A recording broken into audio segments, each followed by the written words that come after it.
Hi you guys, welcome back to my channel. I'm so happy that you have decided to join me for another video. Fix my wig. Let's get into the video. Okay, so after I left my job, obviously I was home a lot, so I needed to find something to do. So I did a lot of different things to try and make money.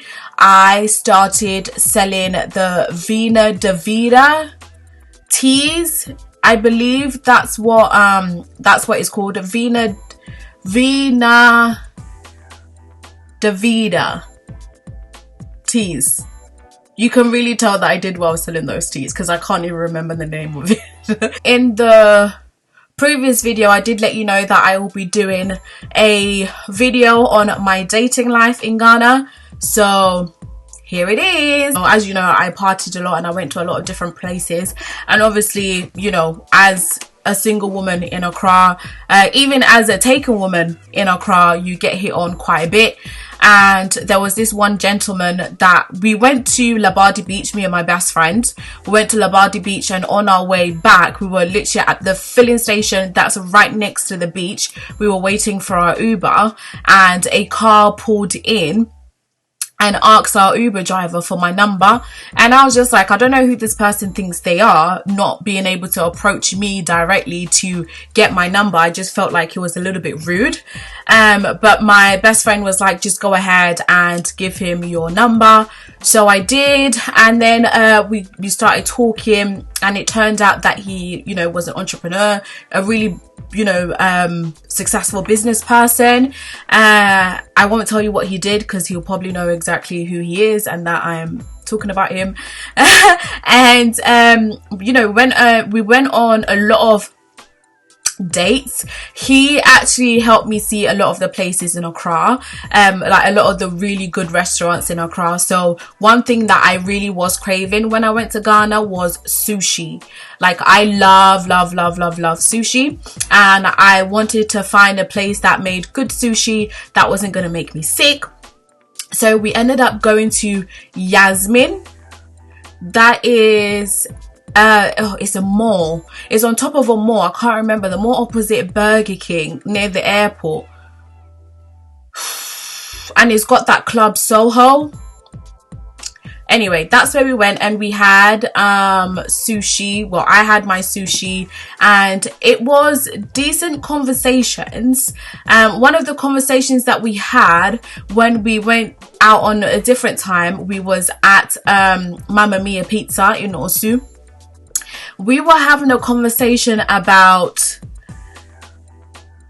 I don't even know what the conversation was about, but there was a lot of things that he said that really made me lose interest in him because of the way, like, his process of thought. You know, there was, I wish I remembered what the conversation was about. I was completely outraged, but I remember that it just escalate. But that wasn't even the part, the day where I ended things with him. The day where I ended things with him, we went to Honeysuckle. We went to Honeysuckle in Osu, and that day I had plans with my best friend, and he was like, oh, I'm coming to take you for dinner. And that was one of the things that he used to do as well. He used to just call me randomly and be like, oh, like, I'm almost at your place, you know, I'm taking you out, whatever. And I'm just like, you can't just keep showing up at my house. I mean, I didn't really have anything to do, but still, like, you can't give them the freedom to do that. And I was like, oh, like, today I'm with my best friend, so if you don't mind taking us both out, then that'd be really cool of you. And he was like, yeah, sure, why not? I'm a really picky eater sometimes, and I didn't really know what I wanted off the menu and things like that. So I was like, oh, choose something for me. And this man proceeded to point to a salad. So I looked at my best friend and I was just like, do you think he knows what he's implying by pointing to the salad? And then my best friend was like, no, I don't think he knows what he's doing? So just ask him. I was like, cool. So I turned around and I was like, do you know that indirectly you just called me fat? And he sat there, he was like, just like this, he was like, yeah. And I looked at my best friend and I was just like, did this guy just call me fat? Like, I don't have a problem with people calling me fat. Like, in Ghana, you get used to it, you know, they'll call you a bolo, like, it doesn't worry me whatsoever. Like, I don't care. I'm not insecure about my weight. I'm not insecure about how I look whatsoever. But it's like, oh, you're crasini. You don't do that. And this is the same guy that I've been on multiple dates with.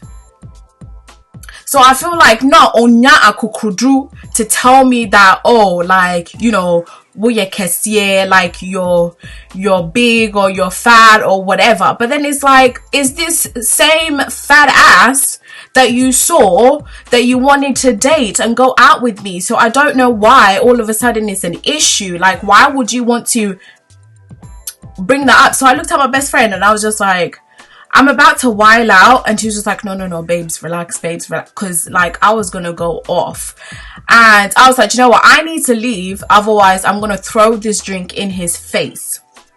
So she was just like, go outside, get some air, the food will be here soon, and then you can go.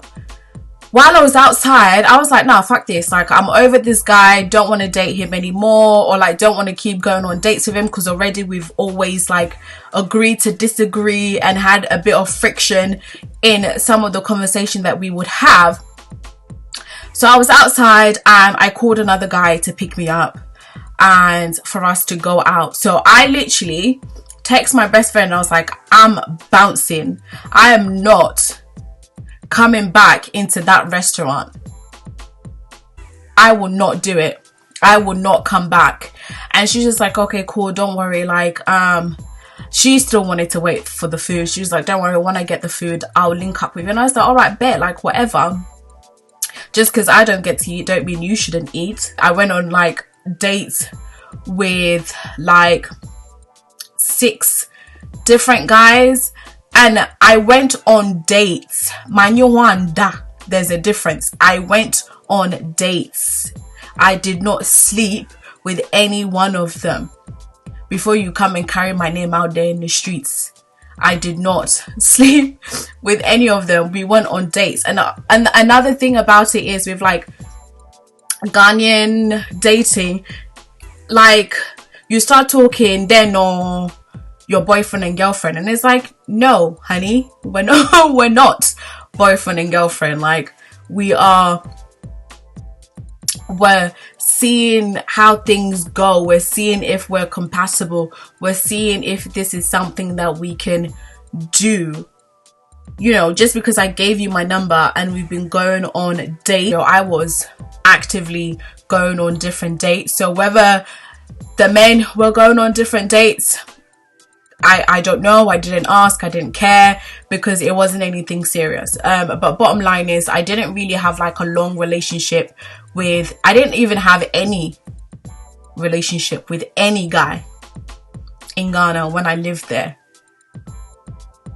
I had no relationship with any guy in Ghana.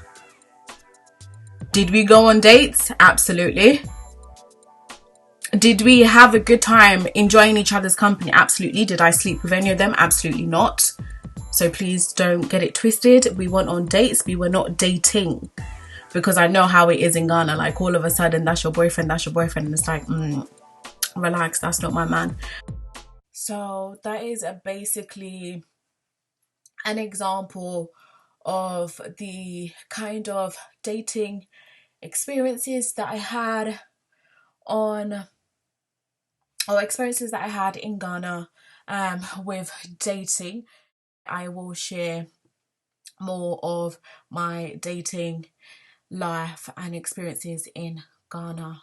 Thank you guys so much for joining me again for another video, and I will see you in the next video.